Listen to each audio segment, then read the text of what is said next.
Good morning, my Fed Phoenixes.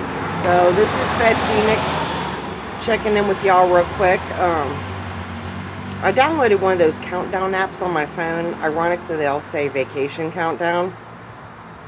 But to keep track, of how much time I have left until my sentencing, just because that's obviously going to be a huge milestone in my life, a huge event. Anyway. So I'm currently at 36 days and about 12 hours until sentencing. And I just wanted to share my thoughts with you at the moment. I'm definitely ready. I'm ready. You know what I mean?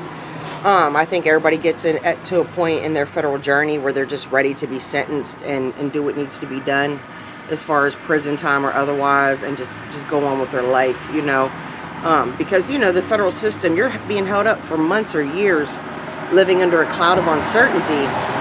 And for many people, things could go really bad at sentencing, they could go great at sentencing, or somewhere in between. And there's really no way to predict that. I mean, yeah, you can kind of predict what's a more likely outcome based upon your judge and how he tends to sentence people based upon your circumstances, your guidelines, your points, your criminal history points. But at the end of the day, you never really know. And that uncertainty is very nerve-wracking and creates a lot of anxiety for folks. And definitely at a certain point, you just kind of get burnt out. But I'm ready, I got 36 days. I would be happier if it was 6 days, quite frankly. I did a lot of things to prepare for my incarceration, socially, economically, medically. And all those things are already, everything is in place. Everything is ready for a worst case scenario. And you definitely want to, acknowledge if there's any possible, your best case scenario, but you also want to really make, 90% of your focus that worst case scenario. For me, as most of you know, I'm getting sentenced by statute rather than guidelines. And so I'm looking at up to 4 years of incarceration and 1 year supervised release. My criminal history points is 0. Prior to this incident, I hadn't had any trouble with the law, federal, state, nothing, in over 15 years. Closer to 20 years than 15. I'm not a person, there's no enhancements on my offense, for guns or violence, or it's what's categorized as a victimless crime. I'm 40 years old, I'm disabled. I caretake for not only my 4-year-old son, as a mother should, but in addition to that, my very sick elderly parents. And so probation is possible, and I'm really excited that my lawyer is kind of on the same page as me now with trying to shoot for that and trying to push for that. Federal probation will give a recommendation to your judge as to what sentence they would like to see or they feel is appropriate. I know that I've been fully cooperative with them. I know all my UAs, my urinalysis have been clean. I know that I've been proactive and transparent. So there's really nothing stopping the federal probation office from giving the recommendation of probation, other than it being the personal preference of the person who gives the recommendation. Unfortunately, that recommendation is something that only the judge sees. Your lawyer doesn't see it. You don't see it. The prosecutor doesn't see it. And my Fed PO, my pre-sentence release PO, is not the same PO who did my PSR. And the person who's going to give that recommendation for your sentence from the probation department is going to be the PO that did your PSR. Now, as far as the prosecutor, he may push for the full 4. I know that there was a lot of professional courtesy that went into the fact that I've even been pursued and prosecuted, and it's really not even about me per se. The other party, that my association with brought these charges upon me as a result of, it's really about trying to get at that person more. And because, certain things didn't go away, certain people would prefer. Now they're just kind of, people are having other people kind of come for the heads, so to speak, metaphorically, of people that were associated with that person. And I was associated with them. And because of that association, I'm in this situation. And because obviously there are some people that are not very happy with the outcome that person got in the judicial system and want to see more years, more time handed out. So the prosecutor may push for the 4 just because, I think it's some backdoor doing a buddy a favor type stuff. But there's a good chance too, that the prosecutor, knowing that there's really no evidence, and I quickly agreed to a plea deal, and I've been, this is aberrant conduct. This is not, I'm not a person who lives a criminal life. I think just to not appear unreasonable, the prosecutor may just recommend that I get, split it down the middle. I get 2 years. I know me and my lawyer are pushing for probation, although we're fully aware that that's not the most likely outcome. The most likely outcome is I'll get a year or 2.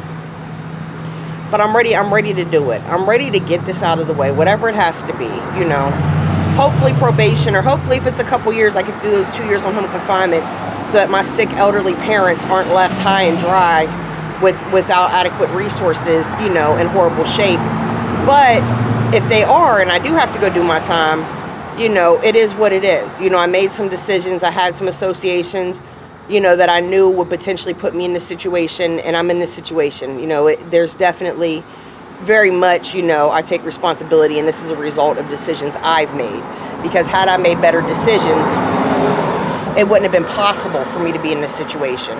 So, that falls on my lap, and it really kills me to think that people I love who need me will have to be neglected, or live a lesser quality of life as a result of decisions I've made, But, I've been preparing my oldest child, is a young adult, understands the situation fully. My youngest child, I have a 4-year-old, doesn't really get it, you know what I mean? And it's probably a good thing, because, that shows that my child has not been exposed to the injustice system and this kind of madness, throughout their life. This is a completely uncharted, scenario.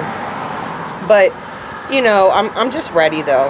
I'm ready. Like, whatever it's going to be, whatever the outcome is of the situation, I'm ready to just do whatever I got to do and put it behind me. I'm ready to move on with my life. I'm tired of living under a cloud of uncertainty. And if I got to go do some time, I'm very anxious to just get that started. But, so anywho, so those are my thoughts. 36 days and about 12 hours prior to sentencing. I'm sure I'll probably add a couple more other videos, to this channel before I get sentenced. I'll do a video prior to sentencing. If I get to self-surrender, which would be the hope and is quite likely, then I'll be walking back out of court after I'm sentenced, waiting to get my letter in the mail telling me what prison to go to and what time to be there. And I'll do another video then, and probably a video when I self-surrender. And I'm really going to try to document this journey as well as I can for y'all throughout the process. But, for me, a big thing was getting some medical preparations done for myself, and my loved ones needed some procedures and different things in place in order to get by during my incarceration, if that's what it comes to. And having those things out of the way now, I'm just at a point where I'm just ready to go. So, but anyway, you feel free to like the video if you like the video. Let me know if you're interested in getting updates on my situation as it progresses. I'd love to hear your feedback. If you'd like to comment, feel free to subscribe. As we all know, I'll likely be going to prison for a period of months or years. During that time, I cannot release new content. I can't respond to anything. So hit the notifications bell if you want notifications when new videos are dropped. Make sure it says all and not individualized. When I come home, I'll definitely be back on here, giving y'all some updates on my situation, telling y'all how things went, with my incarceration or with my house arrest. Maybe some tips that can benefit you if you go through that process. Probably some funny or witty or insightful, little stories or little tidbits, But, and if you'd like to help support the channel, my Cash App is in the description of all my videos. It's the Phoenix 2020. And thank you. Thank you for being there. Thank you for listening. Thank you for watching. To my 28 subscribers, thank you. I appreciate you greatly. And I just really hope that the information provided on my page can be of some assistance, to some of y'all going through this journey with me, or maybe you're a little further along, or maybe you just found out today you got a target letter, or you just got indicted last week. Or maybe you have a loved one who's going through this journey and you want to better understand it, to help them understand it, but also for your own peace of mind. Or maybe you're on my channel because you're majoring in some type of legal stuff in college, and you know, you're trying to get, you know, the perspective of a federal defendant on how all this works and how things play out, and what needs to be known and what steps need to be taken. And so whatever reason you're here, whatever reason, you know, even if you're just here to talk shit about the fact that I live in sweatpants and tank tops, you know, whatever, you know, thank you for traveling this road with me. And I look forward to making more videos and updating y'all a little more in the future. But until then, good day, God bless, and take care.